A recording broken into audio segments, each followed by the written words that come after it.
Welcome to Brad Dacus Live. Thank you for tuning in. I'm Brad Dacus, president and founder of the Pacific Justice Institute.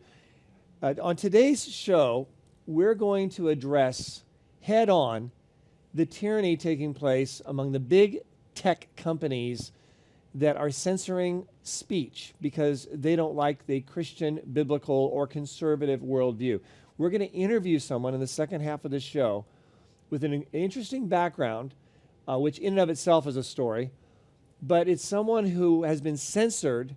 His work has been censored because Facebook did not like the story, the controversial story of Noah's Ark. We're going to talk about that in the second half of the show, and I know you're going to want to watch that. But in the meantime, I want to address something that's been on many people's minds since Joseph Biden was elected president, and that is, what effect is this going to have on my finances? Many people watching this program are thinking about retirement or are already retired. They're concerned. Do they invest in bonds? Do they invest in stocks? Are his policies going to have an effect on the stock market, on their investments?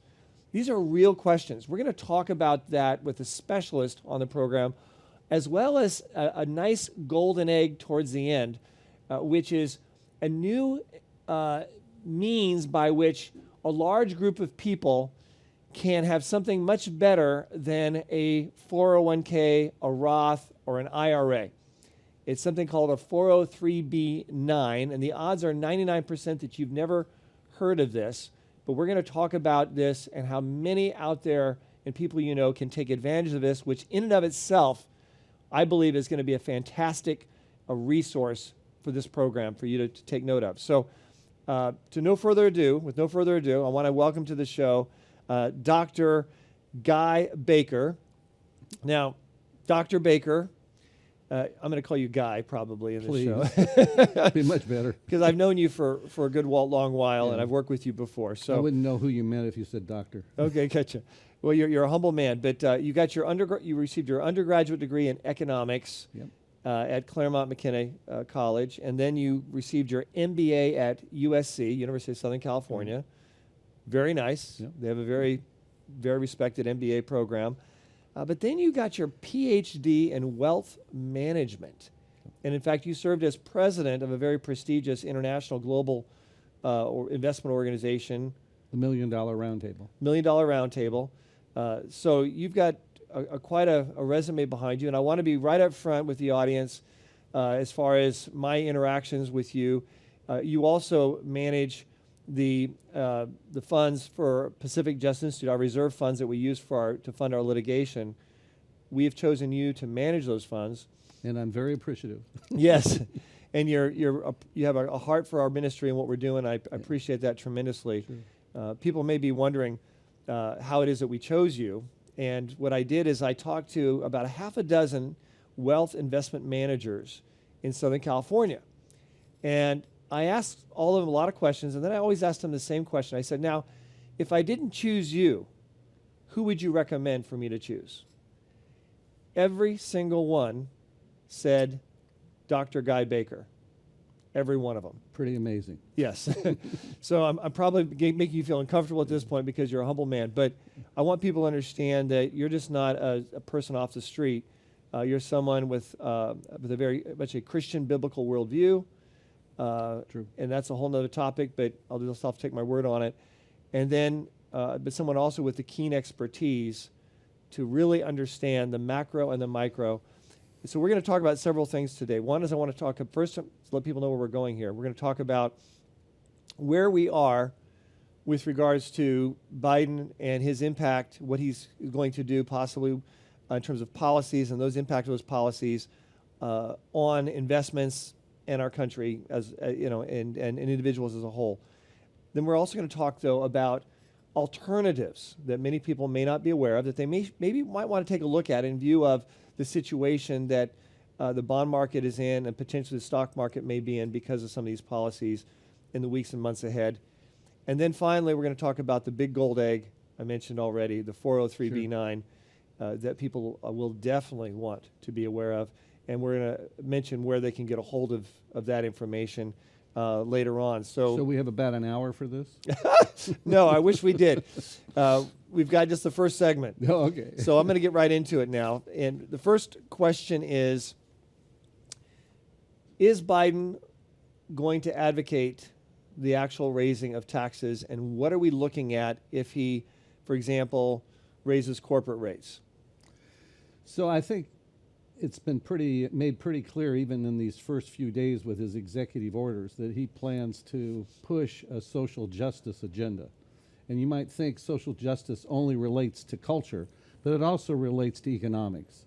And in that, what they're trying to do is level the playing field. They're trying to, it's the Robin Hood approach, right? Take from the rich and give to the poor. The problem is that doesn't work very well for a number of reasons. And you can raise rates, you can, institute all sorts of losses of deductions, but people find ways to be able to work around it. So I think they're going to try. They haven't been very successful against the Republicans so far this week, but you never know how it will all turn out. Right. So the philosophy that we see underlying this is, you said, like basically the Robin Hood theory, that the far left is clearly going to be dominating, I believe, the Biden administration. He's not going to be the moderate that many voters thought that they were voting for. He is a puppet, I believe, of the far left, and that includes economic policies. Bernie Sanders is going to be very happy, I think, with a lot of his policies. And the Robin Hood theory, which is basically let's tax the rich as much as we can, and let's then redistribute the wealth, which is another codified word for saying stealing, taking from one person, giving it to another person without there being any cost or goods or services. That's called stealing. So that's the philosophy. But you think at the end of the day that's not actually going to accomplish their goals. Now, why exactly does the Robin Hood theory not work? Taxing the rich, giving to the poor with no more programs. Explain again what exactly you were saying when you alluded to the fact that this doesn't really work. Well, we're going to see this in three different areas. They're going to try and raise the income tax rate from 36 up to 39.5. They're going to try to lower the estate tax exemption from 11 million down to 3.5. To 3.5 million. Yeah, that's what the proposal is so far. They're going to raise the rate to 50%. That's what they want to do.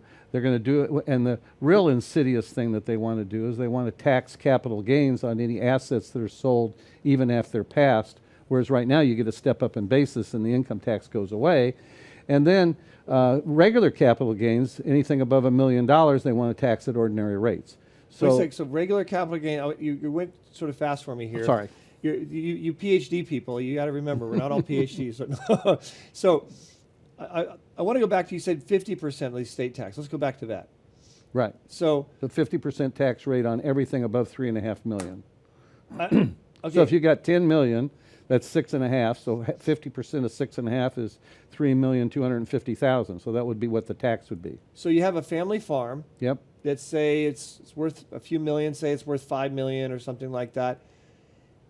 This could crush the whole continuation of the family farm or the family-owned business that's been in the family for generations, because the people who inherit that, the kids are going to find themselves in a position of having to come up with $1 million, $2 million. Well, it's only if they sell it. If they sell it. If they pass the asset, they're not going to pay it. But if they sell it, they're going to pay that tax, yes. Okay, so if they sell it, they're going to have to pay the tax. But see, the problem is, for a lot of people who don't plan ahead, they're going to have to sell assets to pay the tax. So not only do they sell the asset to pay the tax, but they got to pay capital gains tax on the asset they sell, and probably at ordinary income rate. So that's 40% on top of the 50% estate tax rate. So you could easily be in a 60, 70% estate tax confiscation between the two. Wow, that's fortunately there are ways around that, but you've got to plan. I mean, you've got to sit down and you've got to work with somebody that knows how to do this in order to be able to not be hit by these taxes. So there are definite ways around it. I know I've talked with one gentleman who has a lot of real estate, and he's already worked with an attorney to put together a special kind of trust so as to shield his assets. And I asked him, so are you afraid of it? He goes, afraid of this? He goes, oh no. He says, I've already taken care of it. Sure. They can't touch our assets. So I think what this ends up doing when they tax at such high rates, it forces people to say, okay, this is not acceptable. I now have to go to the work, pay the lawyers, and find a way around this, which they always do. Right. But a lot of people, though, say that middle income people who don't have enough to pay for lawyers, they're dealing with these tax increases, corporate tax rates. A lot of these tax increases are actually passed on to them one way or the other in terms of increases of goods or services prices. I think right. That's the corporate rate you were talking about. Yeah, the corporate rate, like 95%. Is passed on to the consumer in terms of higher prices and increase? Oh, yeah, I would think. I mean, there is no such thing as a corporate income tax, in the general sense of a corporation, because it's all passed through the goods and services. They raise their prices. They raise the prices, right. Which is what inflation is, right? Yeah, and then of course, if you have a company with high corporate income taxes or corporate taxes, one way they get around that is they go overseas. Yeah. They go to China or Ireland and other places, which is what President Trump tried to effectively try to reverse by lowering the corporate tax. So we could see all that unravel, and the unemployment lines in Detroit and other places pay a bit of a price for that as well. It's kind of funny, though. You think that what this new culture that we're dealing with wants a global economy. So you have all these global companies. Well, global companies are going to have headquarters in other countries that have much lower rates than what we have in the United States. So what do you think is going to happen to the capital? It's going to migrate. It's right? going to leave for the United States, Yeah. and it's going to go to other countries. And with that, the capital comes jobs and exactly. et cetera. Okay, so we've got some we've got some serious things we're having to face dealing with this new Biden administration. Some things can be stopped with a filibuster. But tax increases, spending increases can come through the reconciling process between the House and the Senate regarding the budget. So these are very real threats. I have heard from some that the bond market could, as inflation, with all these dollars being printed, that inflation could increase and impact the bond market and then even result in possibly a stock market correction. True or not? Anything's possible. I definitely think we're going to see an increase in interest rates at some point in time. They're trying to keep it as low as possible because low interest rates mean that the budget costs for interest on the national debt is low. So as soon as interest rates go up, it's going to put more pressure on the budget, and it's going to force them to raise taxes in order to be able to cover that. So they're going to artificially keep the rates down as low as possible. But one of the which hurts savers, hurts retirees. I mean, there's all sorts of bad ramifications of low interest rates. So all this trillions of dollars being printed in the prior administrations and what's being advocated now, I think $2 trillion more in handout stimulus. We're gonna have to pay the piper for that, is what you're saying? That it's gonna impact us in the long run in terms of higher taxes. Maybe several pipers.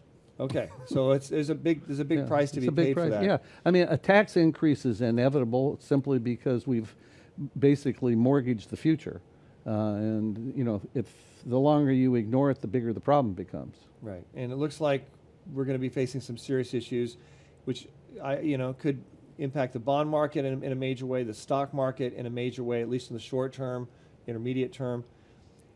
I want to talk now about enough doom and gloom here. Well, it's not doom and gloom so much as you've got to be proactive and do planning. I mean, there's plenty of ways around this if somebody's willing to sit down and talk to people who know what they're doing. A good CPA, a good tax attorney, a good financial wealth manager that knows the methodologies for dealing with this. It's the people who just stick their, proverbial head in the sand and ignore it are the ones that are going to get slaughtered. And I know we've have given great references out to such individuals. There's Phil Libertori, Phil's great. CPA, great CPA. And Lloyd Kopenbacher and his law firm with the trusts and his management. Sure, they both know exactly how to deal with these issues. Yeah, and then of course you're underselling yourself, but as your PhD in wealth management, I know firsthand you know a lot about how to deal with some of these issues. And one of the things I want to talk about now, which people definitely need to listen to if they haven't if they've been doing something else at the same time, and that is alternatives to the bond market and the stock market. What kind of alternatives? I mean, are there alternatives out there, for someone to be too presumptive? Are there alternatives out there where individuals can invest in something separate from stocks and bonds that has a different kind of a market, that has relatively low risk and yet a good yield of return that a reasonable person could expect and has been proven over a period of time? One of the ones that we really like a lot are mortgages. And there's always that one question that comes up with mortgages. What happens if the real estate market crashes? But there are ways to be able to build mortgage portfolios that are impervious to crashes in real estate. It just depends on the maturity of the note, the amount of loan to value that's built into it. But, you can get 7, 8, 9% returns annually on mortgages if you know how to do it. Right, and there are ways that the average mom and pop out there with a limited retirement fund could take advantage of that. This isn't just for the big boys. Yeah, the minimum's $10,000. Okay, all right.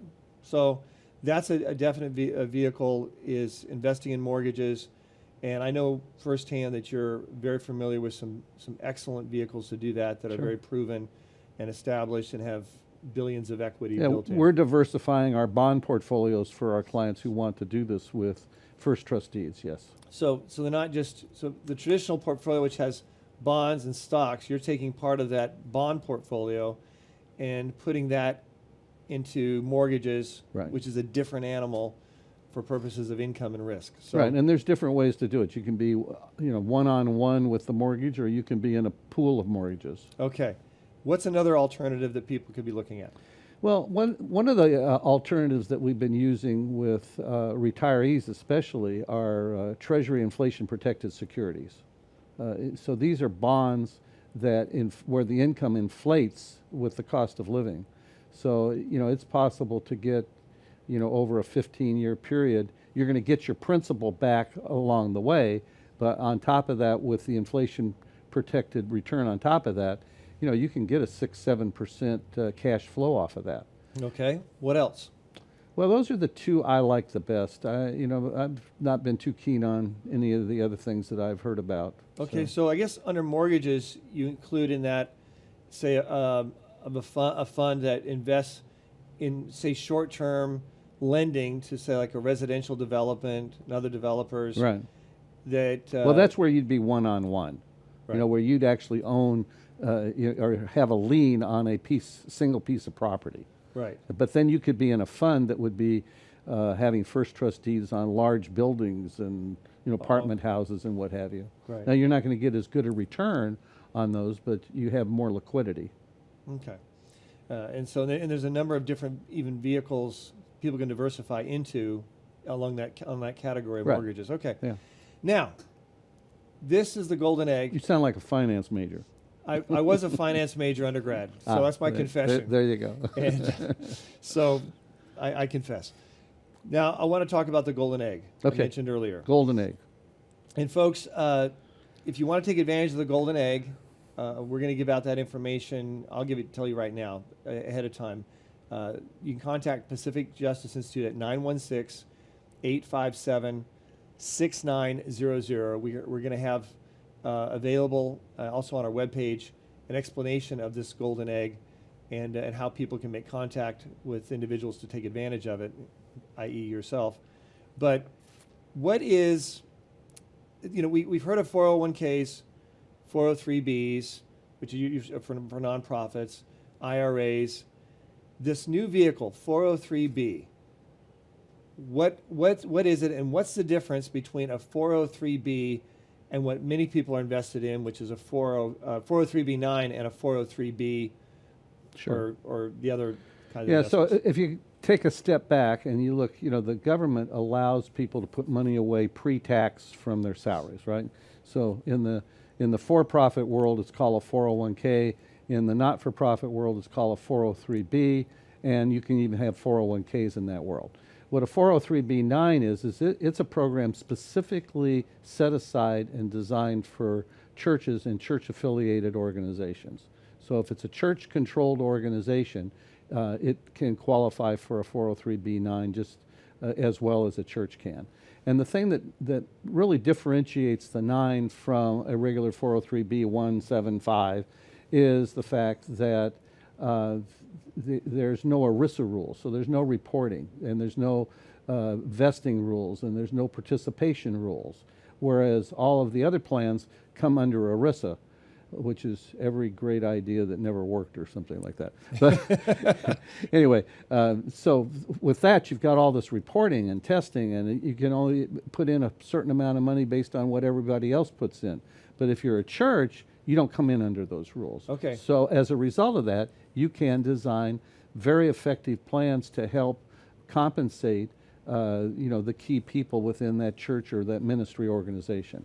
One major difference is dealing with the amount that people can put in, right? It's not the main benefit. How does the 403b9 specifically going to benefit people or in ministries and churches versus the 403b? What, if you're talking to a pastor right now, what would you say why it is a no-brainer for them to switch from 403b to 403b9? Well, a 403b requires the church to treat everybody equally on a percentage basis, whereas with the 403b9, they can give the rank and file, a fair match, okay? But then for the people that are usually older and don't have much time to accumulate money for retirement, they can dump a lot more money up into that, up to the 415 limits that are set under qualified plans. So there are still tax rules, but a 50-plus-year-old can put away as much as $63,000 a year of tax-deductible money for retirement, which will help make up for all those years when they couldn't do it. And it's not just the pastor or minister of the church, it's anyone working for that church can take advantage of that? No, they've got to be within the scope of the definition of highly compensated to do that. Oh, okay. Yeah. So if they're in that situation, then pastors, ministers, particularly those who are getting ready for retirement, and a lot of them don't have money for retirement. Yeah, so be Can take clear. advantage Be of this. clear. Anybody in the church can put away as much money as they want out of their own pocket up to whatever that maximum is. But if the church is going to put money into the accounts, then there are limits as to who they can do that for. Right. As far as the 60 up to 63,000, could a person with just an administrative job in a church, not in an actual direct ministry role, I think just about everyone working for a church is in ministry personally, but I know the IRS looks at it differently.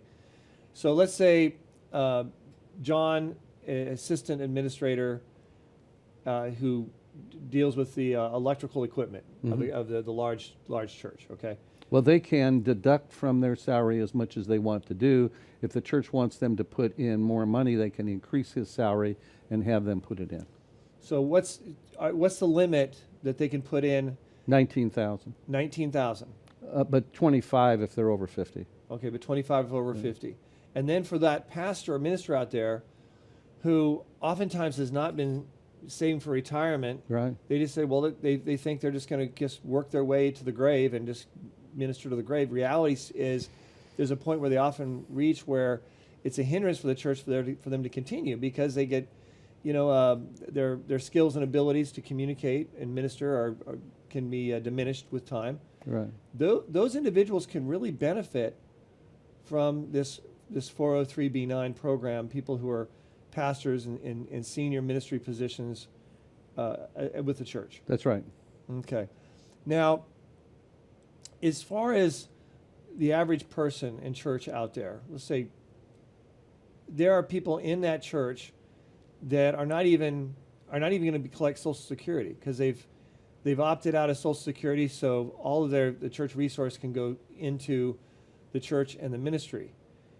These are the people who could actually benefit the most from this. Right, and if they opted out of Social Security, they'll fall into one of two categories. Either they'll be in a category where they never qualified for any Social Security at all because they never had any compensation that was eligible for that, or they may have qualified for Social Security and then they opted out.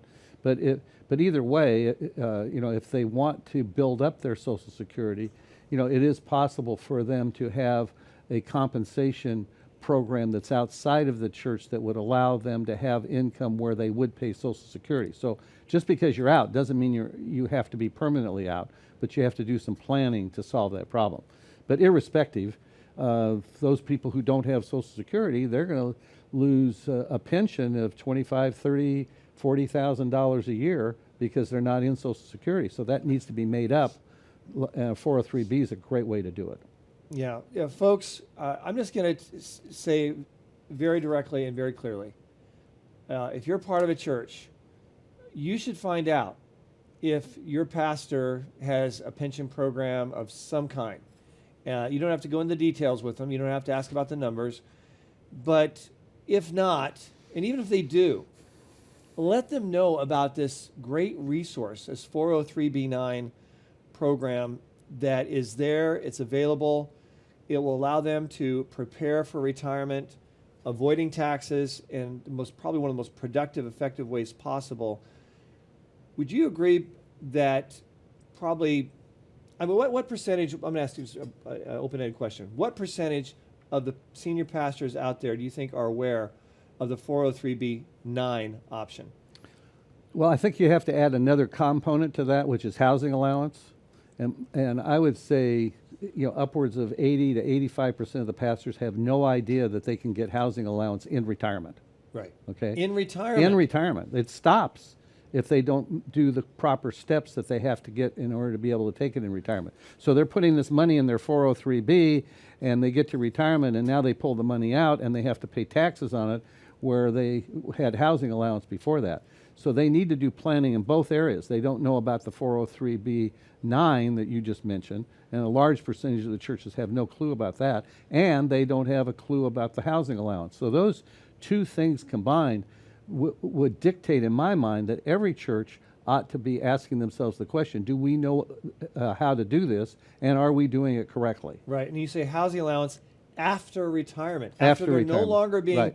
paid by the church. That is the kicker, because many are aware of housing allowance. Sure, I think they all are. Yeah, but less than 1% are aware of how you can have housing allowance after retirement right. with tax-free income. So it's an amazing thing that it's so unknown. Well, folks, these are great resources. Now, you may say, I'm not a pastor. I'm not in ministry. Let your pastor know about this. And you can contact us at Pacific Justice Institute. Just call our number, 916-857-6900. Ask for the pastor liaison, Peter Mord, and he can refer you and answer some of your questions. And we'll also refer you to experts such as Dr. Guy Baker, who can help them get those things set up. We'll also have information on our website, pji.org, where you can go and actually take a look at this information and where you can go to get more information and get this implemented. This is a very loving thing to do for your pastor. Number one, 403B9, ask them. Are they aware of this? And then number two, are they aware of how they can have a housing allowance after retirement, after they're no longer being compensated or paid by the church? Very important questions. The answers can be very life-saving for many of them in their final years when they're going to need that support the most. Once again, just go to pji.org or contact us at our main number, 916-857-6900. Guy Baker, thank you so much for being on the program. Keep up the great work. Thank you. Thanks for having me. We're going to talk about a gentleman who was removed from Facebook because of the story of Noah's Ark when we return after this. Hello, I'm Mike Lindell, inventor of MyPillow. Just like you, I had problems sleeping. I tried every pillow out there and nothing worked. 15 years ago, I invented MyPillow. It took me 2 years to develop because I wanted to have everything you would ever want in a pillow. I made sure that you could adjust my patented fill so you could have the exact support you need as an individual regardless of your sleep position. I also wanted a pillow that would last, so I made MyPillow machine washable and dryable. I back my pillow with a 10-year warranty and a 60-day money-back guarantee. Not only that, I do all my own manufacturing in my home state of Minnesota. I really like the fact that it was made in the USA. I think that USA products are a better quality product. I've tried a lot of other pillows and nothing's worked like my pillow. I'm interrupting this commercial right now. Retailers have canceled my pillow, and to thank you for your support, I'm gonna pass the savings directly on to you. For a limited time, you get premium My Pillows, regularly $69.98, now just $29.98, and that's the lowest price in history. I used to think that sheets were just sheets. I got the Giza Dream sheets. They are the most comfortable sheets I've ever had. The Go Anywhere pillow is so easy to just roll up and take anywhere I want to go. The My Pillow topper, for the first time, has enabled me to have a cool night's sleep. I'm able to go to bed and just get rest. That's 3 inches of wonderful that's in the My Pillow mattress topper. It's just like a firm cloud. When I got My Pillow, I'm asleep almost immediately. I stay asleep at night and I wake up more well-rested in the morning. My Pillow helps me get a good night's sleep so I can do my job in the morning.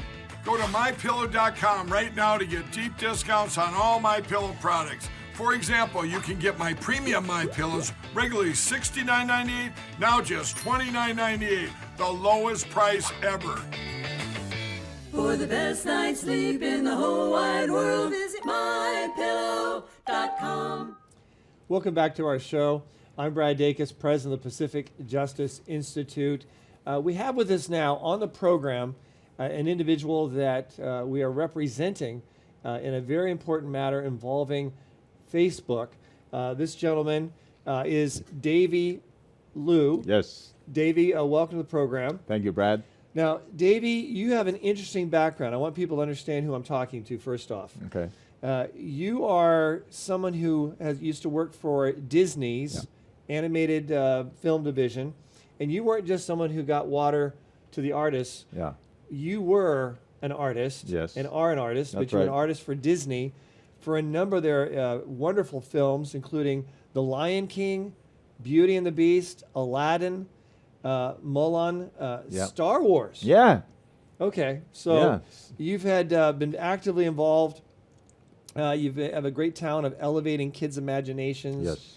You're very creative yourself. You're not just good at animation. You're also very creative in bringing out stories to relate to children. Yes. And you can often do so with a biblical or Christian worldview. Yep. That is very connecting. Very talented. Very Thank gifted. you. Now, we have issues today. As I understand, one of the books that you came out with, called The Giant Leaf, is one that you were actually preparing this material for Disney. What happened? Well, I mean, long story short, I mean, this is something that, when you're doing something, for me, is I can't compromise that the animal goes in there. I mean, they go in there 2 by 2 for sure, but it's one male, one female. And I want to follow that to the teeth. And for some reason, the studio wants it going in there 2 males and 2 females. And these stuff like that, you just can't compromise because you're talking about a story of the Bible here. So I see that you're talking about a biblical story, and Disney wanted you to change it to have 2 female, elephants and maybe 2 male tortoises. Yeah. And you're saying, no, you can't do that. No, you can't do that at all. I mean, that's just something that's not, Scripture is very clear. It's 1 male, 1 female. So I can't compromise on the story. So everybody knows the story of Noah's Ark. So you went ahead and founded Can Do Kids. Yeah. And let's go ahead and take a look at that video talking about Can Do Kids. Yeah.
Davey, you are very talented. So your company, Can Do Films, produces books and films. Yep. The highest quality of animation. Absolutely. because- That's what God deserves. Yes, and I love that attitude. So because it's Christian or faith-based, you don't say it's C quality. No. It's A quality. That's right. I love to see that kind of excellence. Yes. With your talent. Yes. Your talent is interesting because a little bit of your background, when you were a kid, when you were younger, you took the SAT test. Yeah. And you didn't do so well. No, I was a straight F kid growing up in a straight A world. I grew up in Taiwan. So most Chinese kids, you know that they all smart, wearing glasses. So this one's a fake glasses. So yeah. So I just had a hard time finding who I am, you know. And you discovered you had this incredible, unique talent, artistry, to draw, to create, and so many people are benefiting from that. Yeah. And yet you're dealing with a society today where entertainment, family entertainment, has a new definition by the likes of Disney. Yeah. Well, I mean, I think you know, there's so many people out there thinking that, you know, the family value it's you know, supposed to be the family value is. I mean, it from a biblical point of view. I mean, kids need to know that God made them boys and girls, and when you have a message that using animations and children's materials and you're bringing that to them, they're so fragile, and when they're so young, they can't tell the difference. And that's where Can Do Film comes in. We really want to bring in wholesome thinking, wholesome value, how God think of this child, and they are whole as it is, and they don't have to change anything, and God can make them complete. So I think what the challenge that I had working in some of the major studio besides major studio like Disney, I realized that they are compromising about what family entertainment is. Family entertainment doesn't stuck in the word entertainment. We need to go back to what is family. So very good point. Very good point. And you're very tactful and tasteful in your work, and that you prepare, including your books. One of your books. Now I want to get into the heart of where we're leading here, because people are wondering, you know, what happened with regards to Facebook. Right. We have a serious problem in the United States. Thousands of ministers, pastors are being taken off of Twitter, Facebook, YouTube, Google, all this. There's a purging taking place. But your situation is the worst scenario I've ever seen. It's been the most outrageous. What happened with regards to Facebook on January 22nd? Yeah, so after 2 days of inaugurations, I like to think this is not the reason why. So what happened is as normal, our ministry and our social media, we have a Can Do Films Club and also Can Do Kids on Facebook, and I usually just always trying to promote and remind the parents to really reflect God's love to the world, and so I posted this message, just real simple, on January 22nd. I think it was in the morning, and I just post, make God's love known to children's, and then our website. Okay, and that's what you put, and that's quite normal. I mean, that's something I always do once in a while to promote our ministry. So say that once more. I want to see what you put up there. Make God's love known to children. To children. And that was it. Yeah, there was no verses or nothing. Yeah. So then what happened? Then I quickly got a flash saying that your content is going against our community. Their community standards of Facebook. Yeah. So when I saw that, I was like, this can't be. I mean, this can't be that coincident. This is 2 days after inaugurations. I'm going like, I heard many people got blocked, but I'm going like, this can't be, man. So I had my board looked at it, and I thought maybe it's God's love or maybe love children. I wasn't sure what part that is going against. And I look at the image. The image is inside the story of the ark. So the image was that you showed at that time. I'm gonna let people see what that image looks like. Inside of the ark. So this is the image, right? Which is a picture inside the ark. Yeah. People can see it's inside Noah's ark. I don't see any pornography here. Yeah, I don't see any words bashing anyone. No political statements. Yeah. Okay, so That's what you displayed. And once again, the only words you said, I'm going to hit this hard. So Yeah. it was making God's love. I think that would be sensitive to them. God's love known to children. making God's love known to children. Yeah. And that violated Facebook's community standards Yeah. of being inappropriate. What did they do then? Then I got punished. I got blocked for 3 days, and they told me if you do this again, they're gonna block, and then after that, you will be permanent removed From Facebook. from Facebook forever. Because So- you had a picture that you actually drew yourself. This Yeah, is your yeah, artwork yeah. of Noah's Ark saying, make God's love, Love known to children. So- I can't, I can't make this any worse in terms of outright bigotry and hatred and intolerance towards people of faith. Yeah. I can't see a rational basis and angle here, Davey, to justify you being removed from Facebook. Your quality of work is top notch. Your messaging is just overflowing with God's love and grace. Yeah. So my books, all my series of books, is even printed in China, and the government endorses as the best wholesome children's content, right? So I know how to dance around a country that doesn't embrace your faith. I understand that. But then I'm really feeling here. I mean, I used to go to China, I have a filter on where I need to be very selective of my faith vocabulary because I know they don't really welcome it. But here I am in America, and I feel like I don't need to go to China to feel like I'm in China now. Because here I am posting something that's simple and so something that you and I would think not a big deal. If this is going to go on day 2 of our inaugurations, I don't know what's going to be like in a year from now. If our country, everything you said is going to be filtered. Everything, when I was in China, everything I said, there's camera everywhere. No matter where you go, at restaurants, you are being looked at, being followed. I feel like it's going to take place here in America.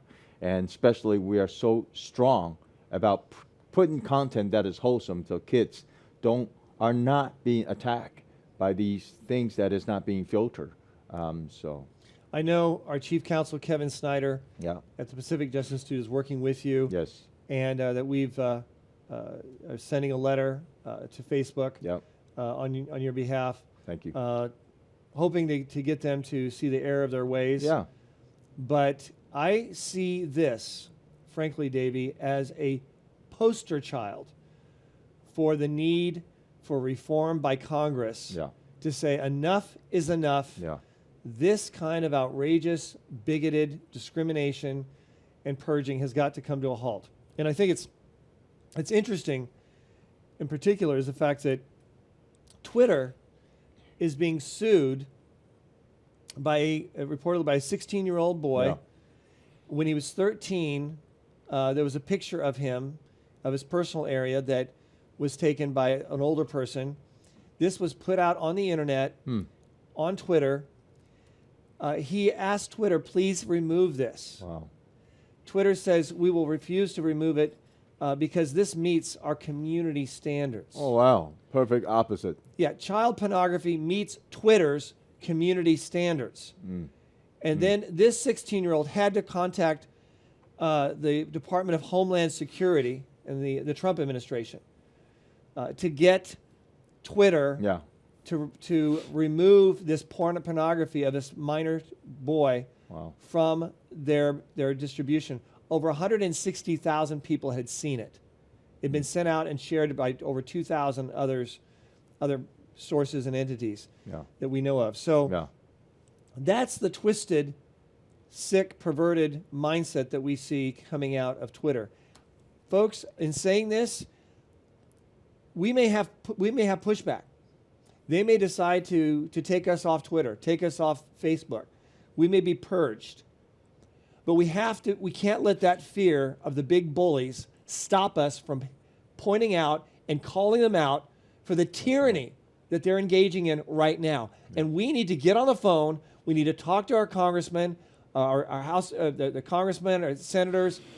Let them know that we want change now, and we want to make sure these entities can't get away with this kind of outrageous purging and specifically the repealing of Section 230. Section 230. If I seem a little emphatic, I am, because you've seen this in China. You've been to Well, China, with your media company. Tell what happened there. What did you see?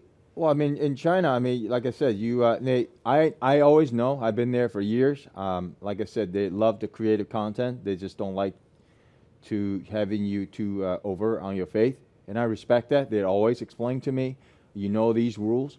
So when I go to China, again, I'm Chinese, so you can tell.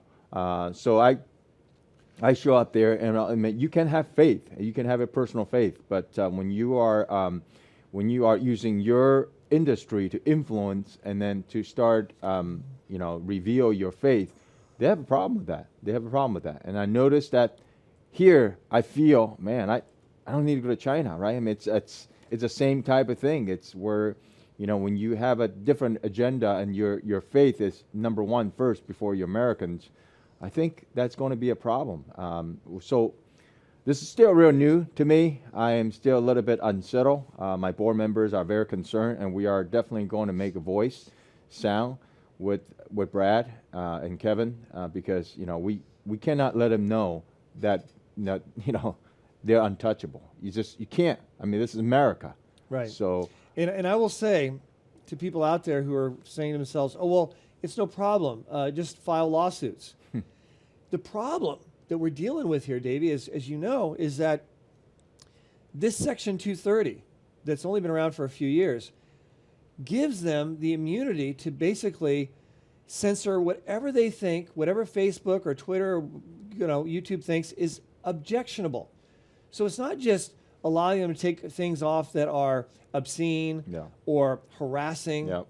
It's whatever is objectionable as they see it. Yeah. Which means they can legally discriminate and purge and be bigoted against Christians, biblical worldview, and just push out and promo secular humanist worldview. We even see it in terms of elections. It was absolutely grotesque how they pushed out and promoted certain candidates and certain parties and certain ideology and oppressed others who wanted to communicate, thought they had an even playing field. Yeah. They had the impression that they had an even playing field, but they didn't. Yeah. So that's why we need Congress. And once again, we need Congress to take action, whether you're from the left or from the right. This kind of purging of the open marketplace of ideas is horrific. Yeah. If we're going to have a free society and be able to even have free elections, you can't have free elections if you don't have the ability for people to have equal opportunity to communicate their ideas. Yeah. So this is very, very concerning. There are some in the deep state, like Soros and others, who would love to have that kind of control. And I think now is the time for good old-fashioned antitrust legislation to prevent this kind of purging from taking place. What happened to you was, I can't, like I say, I can't come up with a more dramatic, bigoted, unreasonable discrimination than they're not liking your book on Noah's Ark. Yeah. In God's love. And I mean, in my book, it's even got rainbows in there. So I mean, it's got it's got everything that the world's want. All right, love, rainbow, celebration, party. I mean, it's got everything in there. At the end, you'll find at the end here we have a rainbow here. So okay, so right there's see folks, there's a rainbow right there. Absolutely love rainbow. Yeah. Yes. Okay. You're not against the rainbows. Okay. No, not at all. You got a rainbow, and you actually That's mentioned in the context of what it. I guess that. Well, you just sort of leave it open there. Actually, I leave it very open. You don't even say what the rainbow. No. That's God's promise not to flood the whole world again. That's right. Everybody knows though the rainbow is a promise. Is a promise from God. That's right. And God always keeps His promises. Amen. And Amen. I just want to give credit to not just the quality of the animation. Oh, thank you. Which is impressive, but the creativity. You call it the giant leaf. Yeah. Where does this? How's that fit in with the Noah's Ark story? Well, no, when I was a kid, man, I read the Bible, and it's like, how there's 5,600 mammals. Did you know? 156,000 insects today. So those are all contained, protected from the ark. I'm going like, Noah must have had 120 years of looking for these animals, right? And I was wrong. One day I opened up, I was like, what? I was a grown man. I finally paid attention. I have ADD growing up, so I also have selective hearing. So when I was opening up the Bible, first time I sat there and said, wow, this animal were called by God to come to Noah 7 days before the flood. They were selected, predestined. They were selected by God. So these insects, they actually can hear the voice of God, right? So what did they hear? How did God communicate to fox or to all the animals? So I one day had a dream. I said, that's it. They saw a vision that in their forest, there's this giant leaf that's floating in the forest up high in the sky. They didn't understand about rain, nothing. So I said, that's it. They must saw it as a giant leaf, right? Leaf means a savior. The ants understand. So it's a giant leaf. It's a giant leaf. So that's when I started, and I start writing this thing. And so I started pitching to studios and talking about how great it is. This is going to make a lot of money because it's got a lot of animals in there. But unfortunately, Yeah.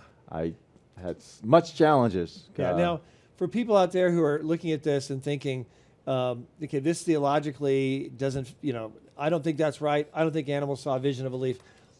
This is a storyline, okay, folks? This is that's right. It's not a theological statement right. Yeah. that this is, how God did it. Yeah. It's a creative way of looking That's right. about how God might have done it to connect and reach out to the animals. He could have just inspired the animals. I'm sure God can do anything. Anyways, Yeah, right. but your creativity, though, of this giant leaf from a top down, people looking in the sky. That's right. They'd see this giant leaf, or the ocean animals would see a giant leaf. Yeah. In reality, it was the hull, Right. the underside The silhouette of Noah's Ark. of Noah's Ark from the bottom Ship, side. That's right.